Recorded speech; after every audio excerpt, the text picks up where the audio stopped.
Tidak dikenal di negara manapun memaafkan koruptor itu. Coba tunjuk satu negara manapun yang mau memaafkan koruptor. Jadi itu saya mengatakan itu immoral itu. Termasuk BUMN Nindya Karya kita kenakan sebagai tersangka korporasi. We can understand corruption. Kami bisa dapat mengerti korupsi. Sekarang bukan cuma memahami, memaafkan. Wah, itu betul-betul pesan yang tidak baik bagi masyarakat dan pesan yang tidak baik bagi international community. Harus disegerakan, karena itu daripada pidato lebih bagus tindakan.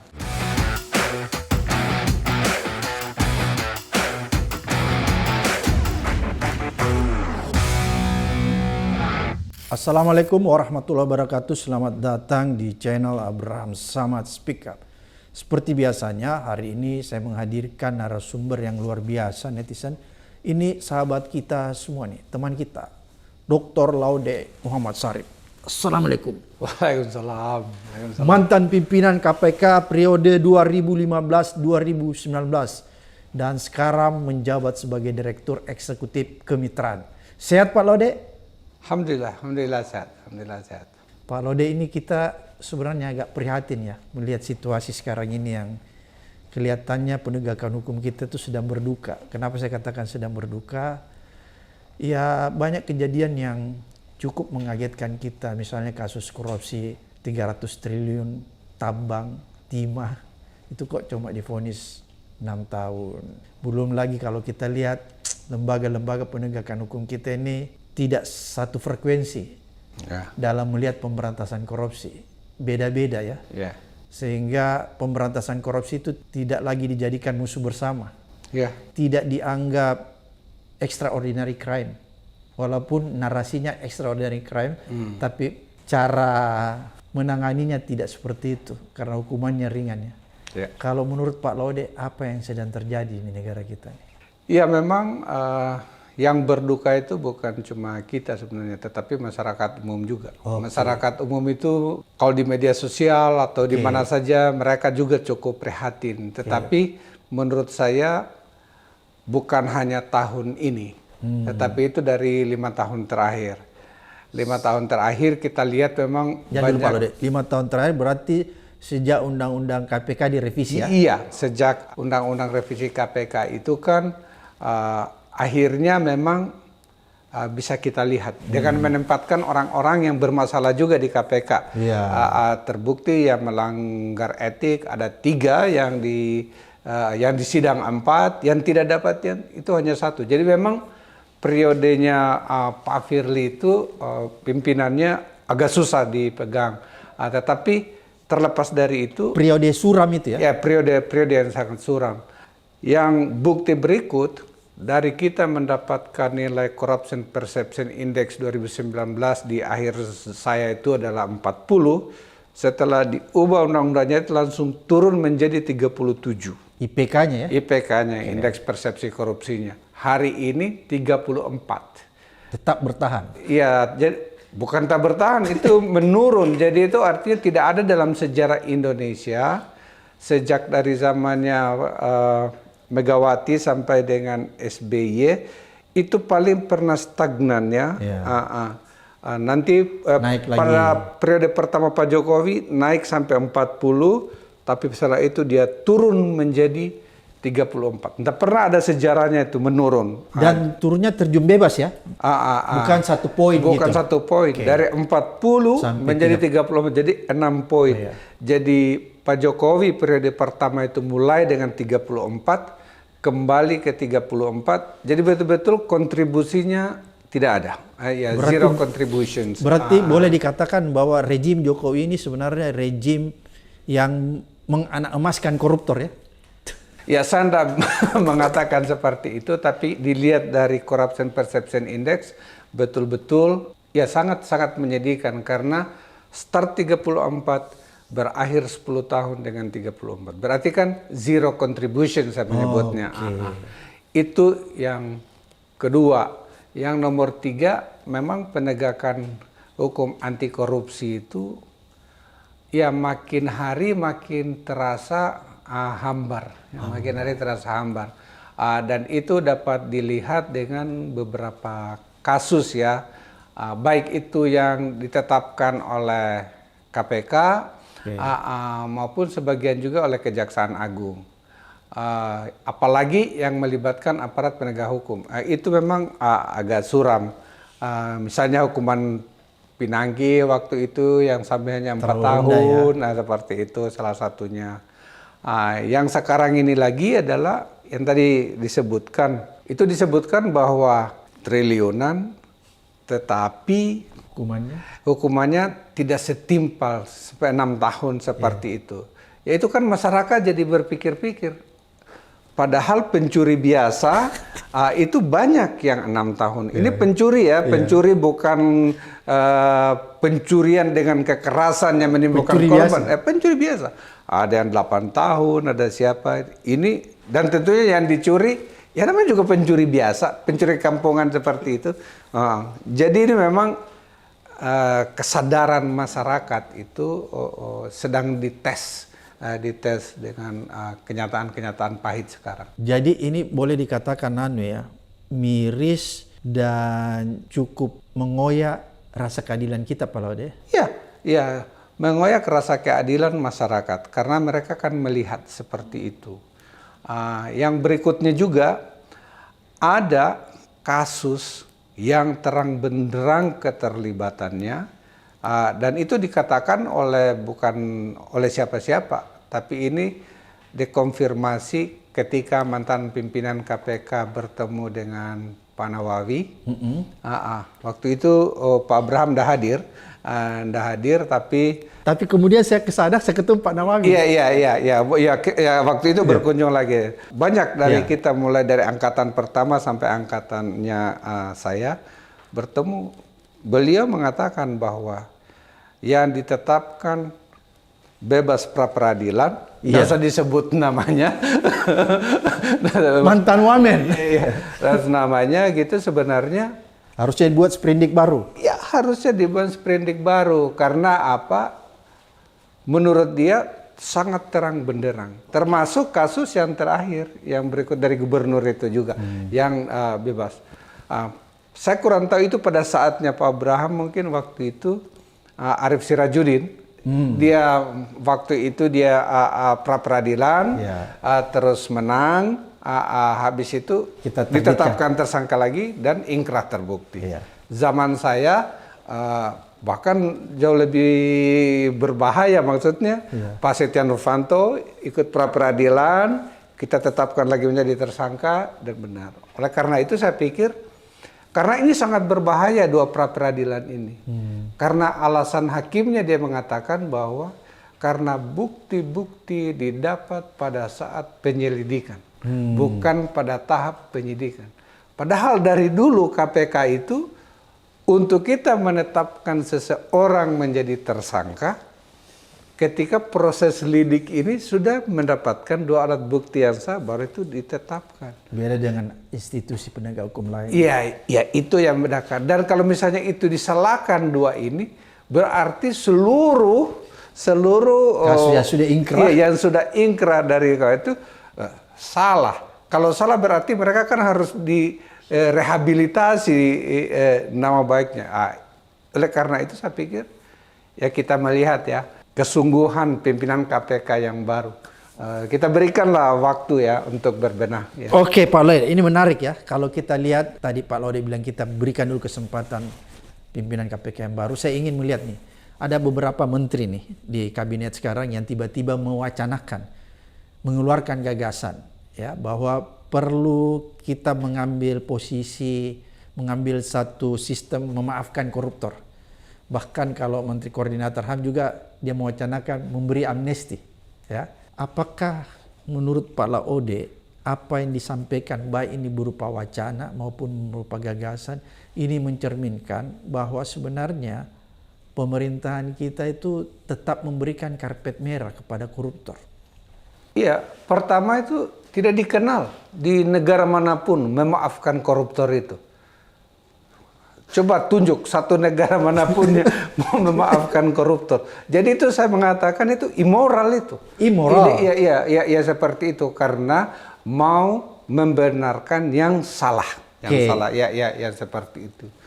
Yang kedua, pemaafan itu kan berarti ya itu tadi seperti ya syukur ya kalau begitu ya karpet merah. Coba bayangkan ya. Semua yang teman-teman di polisi, di kejaksaan dan di KPK tahu. Yang kita bisa sidik bahkan sampai yang kita limpahkan ke pengadilan itu mungkin kurang dari 10% semua korupsi di Indonesia. Kita tahu persis itu karena koruptor itu, bayangkan misalnya sudah kita dapat sidik, terus ada ide untuk kita memaafkan. Jadi itu sama saja dengan menganjurkan orang, lo korupsi saja. Nanti kan kalau kamu kedapatan, lo balikin duitnya dan kamu nggak diapa-apain. Padahal undang-undang kita yang sekarang ini juga mengatakan bahwa pengembalian uang yang dicuri itu tidak menghilangkan unsur pidananya kan. Tidak menghapuskan ya. Iya, paling itu kan dipakai oleh hakim untuk meringankan seperti itu. Jadi memang menurut saya pemaafan ini ya saya belum pernah dengar itu. Iya. Tidak masuk di common sense kita ya. Iya, nggak ada dan di negara lain juga tidak ada. Kalau misalnya mau hak-hak presiden memberikan abolisi, amnesti, rehabilitasi seperti itu, kan biasanya itu adalah tujuan kemanusiaan, tujuan untuk kepentingan umum. Terus apa coba yang diberikan kemanusiaan dari seorang koruptor yang sudah mengambil uang negara, sudah menguntungkan diri sendiri, memiskinkan orang lain. Ya, dan pokoknya saya tidak pernah melihat ada satu alasan pembenar sedikit pun untuk memberi maaf. Jadi menurut Pak Laude ini sebagai mantan pimpinan komisioner KPK bahwa sebenarnya wacana ini atau gagasan ini yang memaafkan koruptor ini adalah wacana atau gagasan yang menyesatkan ya, justru bisa menimbulkan orang akan buru-buru menjadi koruptor semua ya. Iya, jadi ini menurut saya itu bisa menyesatkan karena nanti orang-orang di luar sana bilang tidak apa-apa kok korupsi, nanti kita kembalikan kalau didapat. Kalau nggak didapat, ya alhamdulillah. Ya, itu kan itu namanya seperti setengah menganjurkan jadinya. Memang saya dengar bahwa itu sebenarnya tujuan utamanya bukan penghukuman badan, tetapi untuk mengembalikan uang yang dicuri. Kalau itu kan ada mekanismenya juga, bukan pemaafan dan amnesti namanya. Kalau itu harusnya yang dipercepat undang-undang perampasan aset untuk mengembalikan kan? Iya. Ini sudah ngendon di DPR, di ERAMI sudah lama sekali, tidak menetas-menetas itu undang-undang perampasan aset itu. Jadi kalau menurut Pak Laude seharusnya bukan gagasan memaafkan koruptor atau memberi amnesti, tapi yang harus digenjot pemerintah sesegera mungkin memberlakukan undang-undang perampasan aset, seperti gitu. Betul. Pertama kita lihat dulu itu, karena pasal-pasalnya banyak yang berubah akhir-akhir ini. Tetapi itu seharusnya undang-undang perampasan aset atau pemulihan aset, apa saja namanya, karena DPR masih pusing dengan semantik katanya. Ini bukan perampasan. Saya sih mau disebut perampasan oke, mau disebut pemulihan aset. Karena kalau bahasa Inggrisnya kan aset recovery kan. Iya. Atau yang itu salah satunya, yang penting isinya. Substansinya. Jadi dari undang-undang itu nanti semua uang yang didapatkan secara ilegal atau uang atau aset yang tidak bisa dijelaskan asal-usulnya, itu bisa diambil. Seperti itu. Jadi gampang sebenarnya kalau negara mau. Ini tinggal political will ya berarti? Iya, tinggal keseriusan Pak Presiden dan DPR.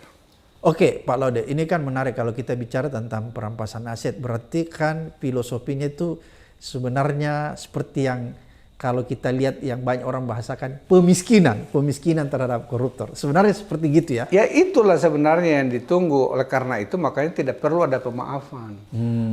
Kita tinggal lengkapi saja. Karena apa? Kalau nanti ada undang-undang perampasan aset, kalau ada aset dari hasil kejahatan atau ada aset yang tidak bisa dijelaskan asal-usulnya, ya itu kan akhirnya negara gampang untuk mengambil. Karena beban pembuktian itu ada sama orangnya, sama orang yang dicurigai itu. Pembuktian sempurna ya. Iya, pembuktian sempurna. Jadi begini Pak Laude, kan ini menarik nih kalau kita lihat bahwa kan selama ini juga sebelum adanya undang-undang perampasan aset, itu kan kita masih bisa punya cara untuk mengembalikan uang negara yang diambil kan. Dengan cara misalnya memberlakukan TPPU, tindak pidana pencucian uang ya. Kadang-kadang begitu cara kita ya. Untuk mensiasati karena belum ada undang-undang perampasan aset. Tapi akhir-akhir ini Pak Lode kita lihat itu kan sudah jarang sekali digunakan oleh teman-teman KPK di eranya Firly ya. Kemarin katanya korupsi pertanian Sarul, tapi toh sampai detik ini juga kan kita nggak lihat ya. Menurut Pak Lode, apakah memang belakangan ini kita melihat bahwa law enforcement yang dilakukan teman-teman aparat penegak hukum terhadap kasus-kasus korupsi itu hanya sebatas formalitas belaka saja, tapi tidak pada substansinya. Kan kalau kita melakukan pemberantasan korupsi pada substansinya, maka ada dua hal yang bisa kita lakukan. Pertama, kita mengembalikan nih kerugian negara yang diambil itu kan. Kemudian memenjarakan orang secara maksimal supaya ada deteran efek. Kan itu kalau kita bicara substansi. Betul. Kalau menurut Pak Lode, apakah memang aparat penegak hukum sekarang ini sebenarnya lebih kepada formalitasnya bukan substansinya? Yang penting diselesaikan, hukumannya biar ringan dan lain-lain. Enggak peduli dia kan? Saya sih kalau melihat itu mungkin ada beberapa hal yang mempengaruhi. Ya. Karena orang beruang itu juga bisa mempengaruhi proses hukum kan. Mulai dari lidik, ke sidik, penuntutan, bahkan di sidang pengadilan. Itu kita tidak boleh mengesampingkan unsur itu. Jadi pasti ada ya, itu yang mempengaruhi. Saya tidak bilang pasti, tetapi itu variabel itu harus kita pikirkan bersama. Apakah variabel itu menjadi variabel yang dominan Pak Lode? Menurut saya iya.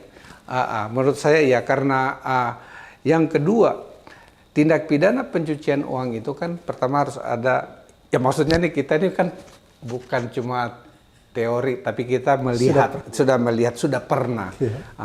Terus terang di KPK pun kita itu tidak terlalu banyak TPPU itu. Karena apa? Ini sebenarnya saya tidak boleh bicara di sini, kita tidak, tapi biar masyarakat tahu. Untuk lidik sidik TPPU itu, kalau pelakunya jago, itu sulit. Sulit sekali. Apalagi uangnya itu bukan lagi di dalam wilayah Republik Indonesia. Jadi itu harus ada effort yang... harus effort lama sekali. Oleh karena itu, kalau kita mau pakai model konvensional, kan mereka selalu bilang, ya, kalian follow the suspect, harus follow the money. Betul, kita follow the money, kita follow. Oh, ada dari bank A, tapi transaksinya ini seperti transaksi sah. Pergi kemana? Negara A, negara B, negara C. Belum tentu negara A, negara B, C itu kalau kamu bersurat akan dibalas segera dilayani. Oleh karena itu, bukan kita membela diri, tetapi TPPU itu kalau sudah keluar wilayah negara, tidak gampang. Ada hambatan. Ada hambatan. Oleh karena itu mungkin perampasan aset itu jauh akan lebih ampuh, lebih mudah dibanding hanya menggunakan satu instrumen TPPU seperti itu. Jadi itu ya yang berapa? Itu nomor 2. Nomor 3 itu mementingkan formalitas, tapi tidak substansi. Mungkin juga, jadi mungkin yang penting tidak bekerja kan, tapi tidak serius, Tetapi itu hukumannya ringan, tuntutannya. Tetapi masalahnya, bukan masalah ya. Dulu ya sampai 2020, pengadilan tipikor itu dan yang membawa kasus-kasus dan kebanyakan dari KPK waktu itu tuh kita conviction rate kita itu hampir 100%. 100 ya? Iya, jarang sekali yang bebas. Sehingga sebenarnya bahkan sampai dipertanyakan teman-teman saya dari luar negeri, kok bisa itu kalian 100%? Bisa 100%? Conviction rate. Saya bilang karena KPK itu selalu hati-hati. Makanya prudent. Ada penyelidikan, setelah penyelidikan ada penyidikan, baru penuntutan. Jadi agak sulit itu untuk di counter. Makanya kalau kita belum 100, saya kurang tahu. Di zaman saya, kalau di zaman Pak Bram saya tidak tahu.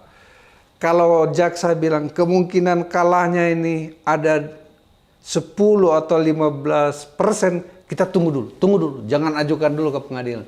Diupayakan dicari dulu tambahan-tambahan itu baru atau bahkan biasanya kita tunggu dulu putusan satu untuk membawa satu yang lain. Wah, ini sudah dibuktikan dalam putusan sehingga tambahan menjadi kuat. Jadi saking hati-hatinya kita itu waktu itu. Jadi memang ya bisa conviction rate-nya. Iya, conviction rate-nya tinggi. Jadi bukan tapi ya akhir-akhir ini memang sudah nggak dipedulikan itu ya. Ya, saya takutnya ini memang hanya kita berpikir tentang yang penting kita melakukan penegakan, tetapi hasil maksimal maksimal tuntutan berapa, maksimal pengembalian seperti apa, itu tidak dipikirkan. Tapi terus terang kita harus menghargai beberapa kasus yang dibawa Kejaksaan Agung, khususnya tentang asuransi, ya yang seperti itu. Saya pikir itu lumayan bagus untuk kayak gitu. Oke, kan menarik nih Pak Laude ya, kalau tadi Pak Laude katakan bahwa kita tidak pernah menemukan satu negara pun, tadi kata-kata Pak Laude ya, saya belum pernah yang bisa memberi satu ruang atau satu sistem pemberlakuan memaafkan koruptor. Kan itu nggak ada Pak Laude bilang ya di satu. Berarti kalau begitu ini pertama kalinya negara Indonesia ini yang memberikan wacana atau gagasan untuk melakukan pemaafan terhadap koruptor ya. Iya, oleh karena itu makanya itu saya agak kaget juga, misalnya ada beberapa 1-2 menteri yang berkomentar seakan-akan itu sudah diatur misalnya amnesti, abolisi, rehabilitasi. Ada yang undang-undang yang lebih tinggi, yaitu undang-undang dasar. Iya, tapi konteksnya beda kan. Jadi jangan semuanya kita gantungkan di situ. Yang kedua, sudah ada itu tindak pidana ekonomi yang dikatakan. Iya, tapi itu bukan tindak pidana korupsi, beda lagi. Beda. Apa yang ada di luar negeri? Ada. Di Amerika Serikat itu kita mengenal NPA, Non-Prosecution Agreement. Dalam FCPA itu diatur secara khusus. Tapi itu kebanyakan untuk pelaku korporasi, perusahaan yang memang hukuman utamanya itu adalah denda. Ada denda. Kalau di Inggris atau UK Bribery Act itu ada mengatur tentang Deferred Prosecution Agreement, seperti itu. Itu ada. Jadi, tapi itu kebanyakan jarang sekali diberikan pada individu. Semua korporasi. Ya, kebanyakan pada korporasi besar. Jadi kalau misalnya korporasi ikut terlibat dalam kasus korupsi, maka biasanya yang didahulukan itu adalah bagaimana total aset yang dikembalikan, berapa kerugian yang itu misalnya ada kekurangan bayar pajak, royalti, dan dia menyogok kiri kanan. Seperti Rolls Royce. Saya mengatakan ini karena saya atau KPK ikut terlibat dalam investigasi kasus Rolls Royce yang dikomandoi oleh KPK-nya Inggris, Serious Fraud Office-nya Inggris waktu itu. SFO. Iya, SFO. Bahkan kami rapatkan di Singapura, saya ikut. Kami rapatkan juga di New Zealand, saya ikut antara ketua pimpinan KPK Indonesia, saya waktu itu CPIB-nya Singapura, dan Ibu Lisa, ketua SFO-nya, kita bicarakan seperti itu. Jadi memang dikembalikan dan membayarnya itu besar sekali. Itu lebih dari 600 juta pound sterling. Pound sterling ya? Iya, ini jadi triliun dan triliun. Bukan dolar. Ya, jadi seperti itu. Jadi itu betul-betul dikembalikan. Jadi misalnya untuk kasus perusahaan itu sebenarnya ini memang harus, jangan saja orangnya, kalau ini betul dunia usaha, harus dikenakan kepada perusahaannya. Dan undang-undang kita sudah bisa itu. Memungkinkan. Apalagi sudah ada peraturan Mahkamah Agung tentang tindak pidana korporasi. Ya, itu sudah bisa. Ruangnya sudah ada. Ruangnya sudah ada. Makanya itu tidak usah aneh-aneh dengan yang belum pembatasan, pemaafan seperti itu. Bahkan ketika saya di KPK ada 4 perusahaan, termasuk BUMN Nindya Karya, kita kenakan sebagai tersangka korporasi. Dan itu didenda. Didenda, bayar uang pengganti yang banyak seperti itu, ya. Jadi besar ya pengembalian kerugian negaranya. Iya. Oke Pak Laude, kalau menurut Pak Laude nih, kalau misalnya gagasan serta wacana ini terus dikembangkan, memaafkan, ya, memberi amnesti kepada koruptor, apa konsekuensinya terhadap agenda pemberantasan korupsi ke depan dan apa konsekuensinya terhadap IPK kita ke depan? Wah, ini nih saya yakin ini akan memiliki konsekuensi yang sangat jelek. Nomor satu, UNCAC yang kita ratifikasi itu kan selalu mereka bilang zero tolerance to corruption. Jadi itu tidak ada toleransi bagi korupsi. Pesannya itu. Dan kita sudah tiba-tiba ratifikasi. kita sekarang mengeluarkan wacana Memaafkan. ya belum memaafkan, mungkin sama bilang bahasa Inggrisnya we can understand corruption. Kami bisa dapat mengerti korupsi dari zero tolerance menjadi bisa memahami. Sekarang bukan cuma memahami, memaafkan.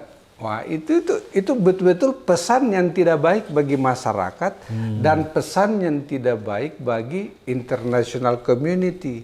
Oke. Jadi ini dulu padahal kan kita sudah ratifikasi UNCIC, makanya kita harus terikat kan? Yes, ikat. Dan itu dari dulu dikatakan bahwa korupsi itu serious crime. Iya. Ya, kejahatan yang sangat serius. Kalau kita sudah bisa memaafkan kejahatan yang sangat serius, berarti kejahatan yang biasa-biasa lebih gampang lagi untuk dimaafkan. Yang bisa dimaafkan itu tipiring. Tapi itu pun sebenarnya bukan dimaafkan itu ya. Hanya dipercepat prosesnya. Iya. Seperti itu. Kecuali tindak pidana ringan.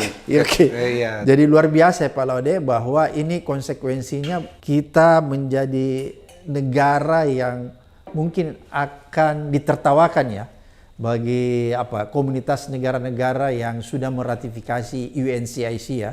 Ya, akan dipertanyakan Keseriusan oleh teman-teman keseriusan negara kita, bagaimana komitmen pemerintah Indonesia terhadap pemberantasan korupsi. Sekarang pun masih sering dipertanyakan komitmen kita ketika saya di KPK. Karena apa? Undang-undang Tipikor kita kan belum memiliki pasal-pasal tentang pemulihan perampasan aset. Ya. Illicit enrichment belum ada. Unexplained wealth, ya bahasa Indonesianya itu memperkaya diri sendiri dengan tidak sah. Aset yang tidak bisa dijelaskan asal usulnya belum masuk. Korupsi di sektor swasta belum ada.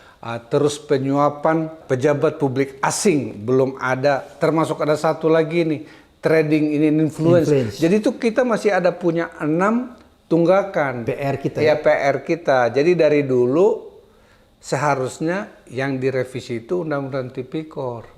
Bukan Undang-Undang KPK-nya. Tapi tiba-tiba yang dipertanyakan UNCAC atau UNODC itu adalah Undang-Undang Tipikor kita. Sedangkan undang-undang KPK itu dianggap sebagai best practice. Ya. Saya masih ingat tuh di zamannya Pak Abraham ketika terjadi Jakarta Principle on the Independency of Anti-Corruption Agencies.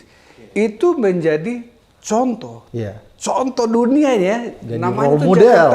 Role model. Di mana-mana kita pergi selalu lihat KPK, independensinya di mana-mana. Bahkan begini Pak Laude. Karena itu kita mendapatkan penghargaan Ramon Magsaysay di Filipina. Iya, di Filipina. Terus di zaman saya itu kita bikinkan Colombo Commentary on Jakarta Principle. Jadi itu kalau sekarang itu ada komentar Colombo terhadap Jakarta Principle itu lebih detail lagi syarat-syaratnya. Dan itu role modelnya apa? KPK Indonesia. Betul. Dan saya hadir. Jadi kalau tidak percaya itu bisa lihat di Colombo komentar itu ada nama saya tuh. Laude M. Sari. Ya sebagai salah satu perumus Colombo komentar itu. Saking apa? Dunia terpukau. Ya tapi ya itulah kan tergantung presidennya. Ya tergantung pimpinan negara dan parlemen. Waktu itu bukannya mereka merevisi Undang-Undang Tipikor yang masih dipertanyakan oleh masyarakat dunia. tetapi mereka merevisi yang sudah baik. Ya, itu sayang sekali. Berarti kalau kita lihat memang tidak ada political will yang kuat dari rejimnya Pak Jokowi untuk menjadikan korupsi itu menjadi kejahatan yang luar biasa yang harus diperangi secara bersama-sama. Iya, dan itu tuh tidak boleh kita hanya memberikan atau menyalahkan satu partai politik. Itu semua partai politik setuju.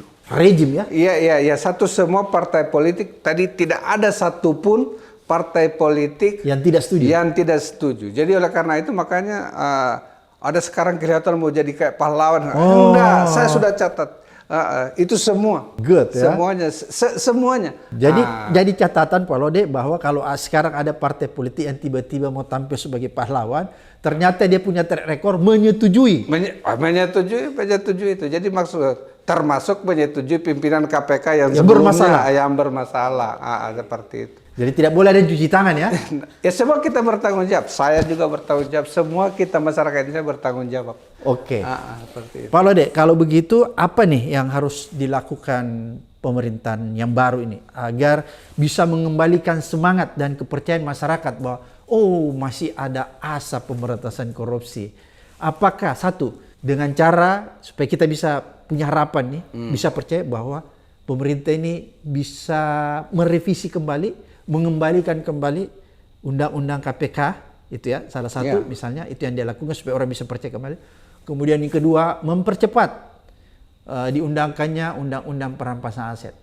Ya, jadi menurut saya masih percaya misalnya dengan arah bijak yang dari Presiden, apa itu Astacita ya, seperti salah satunya adalah pemberantasan korupsi, dan beliau mengatakan bahwa akan menjadi orang terdepan untuk memberantas korupsi. Itu dalam pidato ya? Dalam pidatonya. Oleh karena itu harus diimplementasikan dalam tindakan nyata. Nomor satu Bapak sudah sebut tadi itu, misalnya mengembalikan kebajikan KPK menjadi lembaga independen. Nah seperti itu, nomor satu. Seperti dulu. Berarti undang-undangnya dikembalikan? Undang-undangnya direvisi sesuai dengan Jakarta Principle. Ingat itu, Jakarta Principle ya, prinsip Jakarta. Prinsip Jakarta ya. Jadi kita itu jadi rujukan. Masa kita sudah menjadi rujukan dunia menjadi berubah. Jadi harus dikembalikan sesuai dengan prinsip Jakarta dan komentar Kolombo. Seperti itu. Nomor dua, mempercepat proses undang-undang perampasan aset. Ya, itu disegerakan. Kalau bisa, ya dalam waktu misalnya kurang 3 bulan lagi, karena pasal-pasalnya sudah ada, tinggal diketok itu di DPR ya. 100 hari pemerintahan Prabowo ya. Iya, nomor tiga, merevisi semua tadi kekurangan-kekurangan dalam undang-undang tipikor kita. Yang masih kita butuhkan. Kalau misalnya sudah itu, kan tinggal Pak Presiden menjadi panglima tertinggi untuk pemberantasan korupsi. Saya yakin kalau Presiden mengatakan, dan itu sudah berkali-kali pidato, ini tidak boleh lagi nih ada kementerian, lembaga yang menghalang-halangi niat semangat pemberantasan korupsi itu. Jadi jangan akhirnya menjadi kayak pembenar. Itu sudah ada juga itu universitas, satu orang yang sudah komentar tadi itu yang saya bilang. Dari kampus? Iya, orang kampus sudah membenarkan lagi kayak pemaafan. Jadi pelacur intelektual ya? Iya, dan dia menyebut sesuatu yang salah, menyebut praktek misalnya non-prosecution agreement dan deferred prosecution agreement, yang betul-betul dia kurang paham kelihatannya. Ya, tiba-tiba berkomentar. Ya, komentar seperti ini yang ya mudah-mudahan. Jadi ini presidensi yang sekarang kan belum setahun ya, belum setengah tahun juga ya. Belum 100 hari? Belum 100 hari. Jadi kalau ada bahasa Inggrisnya hiccup awal-awal itu, dinamika. Ya, dinamika awal seperti itu ya, mudah-mudahan setelah ini mereka mengambil alih. Dan saya juga mengapresiasi lah Menteri Hukum kemarin itu ada kayak permintaan maaf. Bukan itu yang saya maksud. Bahwa pemaafan itu ya walaupun sudah dibela tapi akhirnya dia merevisit. Meralat Meralat kembali bahwa pernyataan itu dalam konteks begini sebenarnya, 1, 2, 3. Oke, jadi kita berikan benefit of doubt lah. Tetapi kita juga tidak boleh membiarkan, dan kita juga tidak boleh membiarkan kampus-kampus itu akhirnya memberikan lagi alasan-alasan yang nggak benar. Iya, tadi kan kita sudah agak surprise tuh Pak Laude Iya, ya. iya. Tiba-tiba Menteri Hukumnya bilang, oh maaf, dia Iya. minta maaf bahwa sebenarnya bukan. Tapi ini kok tiba-tiba disambut lagi dari kampus. Jadi seolah-olah ada kayak skenario kan. Iya, dan kampusnya nih Bukan kampusnya Pak Laude kan? Dan orang-orang ini juga kadang selama ini kan nggak pernah juga kita kenal sebagai tiba-tiba muncul. Tiba-tiba, ya mudah-mudahan tidak terjadi. Oke Pak Laude, apa yang Pak Laude ingin garis bawah ini? Yang paling terpenting sebenarnya agar kita menyelamatkan kembali marwah KPK yang sudah terjun bebas. Karena terus terang Pak Laude bahwa marwah KPK itu runtuh disebabkan oleh dua hal menurut saya. Tolong luruskan kalau saya salah. Pertama karena adanya revisi Undang-Undang KPK, kemudian yang kedua rekrutmen. Ya. Seleksi KPK yang syarat dengan faktor like and dislike, faktor politik, dan memasukkan orang menjadi komisioner yang ternyata orang ini punya agenda untuk menghancurkan KPK dari dalam. Kira-kira menurut Pak Laude. Ya, jadi saya berharap bahwa saya pikir dua itu benar. Bukan benar, tapi itu kan Fakta ya? fakta empiris itu. Nggak bisa Itu dibantah, fakta Pak Laude. empiris ya, itu fakta empiris. Jadi sebenarnya kalau misalnya Pak Presiden dan koalisi serius, salah satunya ya kalau bisa mengembalikan independensi KPK seperti dulu, ya, itu akan jauh lebih bagus. Yang nomor dua adalah ya tadi itu undang-undang perampasan aset harus disegerakan, karena itu daripada pidato lebih bagus tindakan. Lebih bagus tindakan. Nomor tiga ini konkret juga kepada teman-teman di KPK. Undang-undang KPK independensinya berubah dari lembaga independen menjadi bagian dari eksekutif. Rumpun eksekutif. Iya, rumpun eksekutif. Tapi kewenangannya itu lidik, sidik, pencegahan, koordinasi, masih ada semuanya. Jadi kita masih punya gigi sedikit. Harusnya tidak ada yang berubah kalau mereka mau. Kalau pimpinannya Kalau bagus. pimpinan yang baru mau. Oleh karena itu saya berikan kepada Pak Setio, Pak Fitro. Jangan dulu nih. Aku mau foto nih. Tunggu dulu, supaya betul-betul ini mereka ini kerja full. Karena gas full. Gas full karena apa? Karena kewenangan dan fungsinya masih berubah. Tapi kan ini masih ada yang mempermasalahkan Pak Laude bahwa dari hasil judicial review ternyata kan MK memutuskan bahwa sebenarnya seleksi komisioner KPK ini kan bermasalah. Dianggap tidak sah karena pansel ini dibuat oleh Presiden Jokowi. Yang sebenarnya menurut MK ini bahwa harusnya kan Presiden itu dalam periode tertentu cuma sekali ya membentuk tim pansel KPK. Ini kan sekarang sudah diputuskan oleh MK. Bagaimana menurut Pak Laude ini? Apa yang terjadi kalau orang itu mungkin itu juga berpengaruh diakibatkan putusan MK sebelumnya yang memperpanjang masa jabatan. Gufron. Iya, masa jabatan. Ya kan dulu 4 tahun menjadi 5 tahun. Temannya Pak Laude itu kan Gufron. Bukan. Oh, bukan. Iya. Bukan satu periode. Tidak pernah satu periode. Pak Alex ya. Iya, tidak pernah satu periode. Jadi maksudnya seperti itu. Tetapi yang tadi itu mengatakan bahwa masih banyak bisa berbuat. Kalau mereka betul-betul mau, ingin dan disayangi kembali masyarakat Indonesia.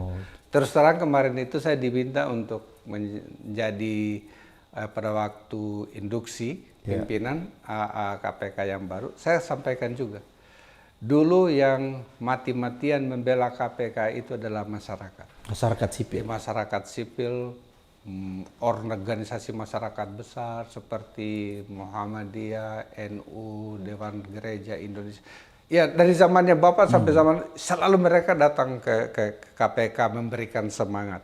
Seperti itu. Oleh karena itu untuk bisa dikembalikan dukungan itu sulit.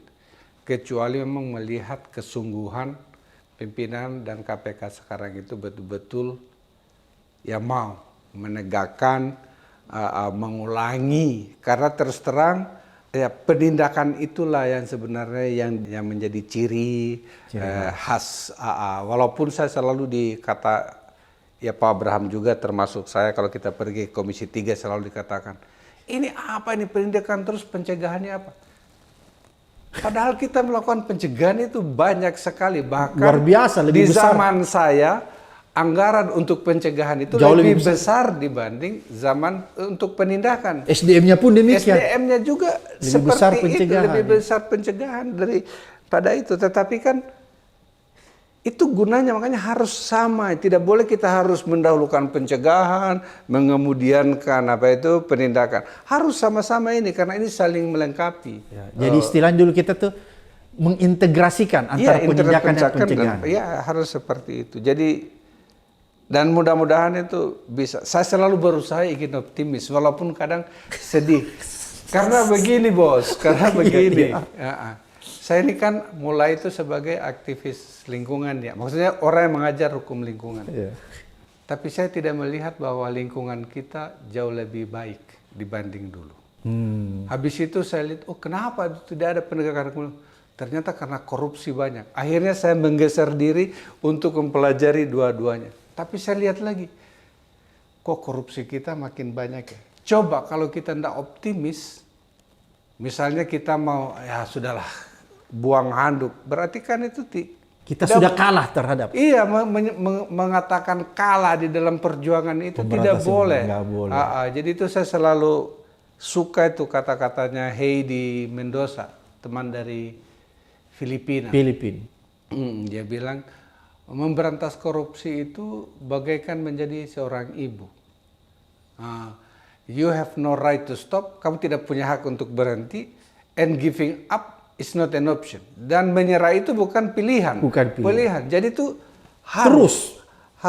Jadi saya mau optimis, dan saya juga berharap bahwa optimisme masyarakat itu harusnya dikomandoi oleh Panglima tertinggi anti korupsi, yaitu Presiden Republik Indonesia. Luar biasa nih apa yang disampaikan Pak Laude. Mudah-mudahan apa yang disampaikan Pak Laude ini mencerahkan kita ya, mengedukasi kita sekaligus menuntun kita untuk melihat sesuatu yang terbaik di depan mata kita. Masih ada sebuah harapan. Mudah-mudahan harapan ini menjadi sebuah kenyataan. Sampai ketemu di episode berikutnya di Abraham Samad Speak.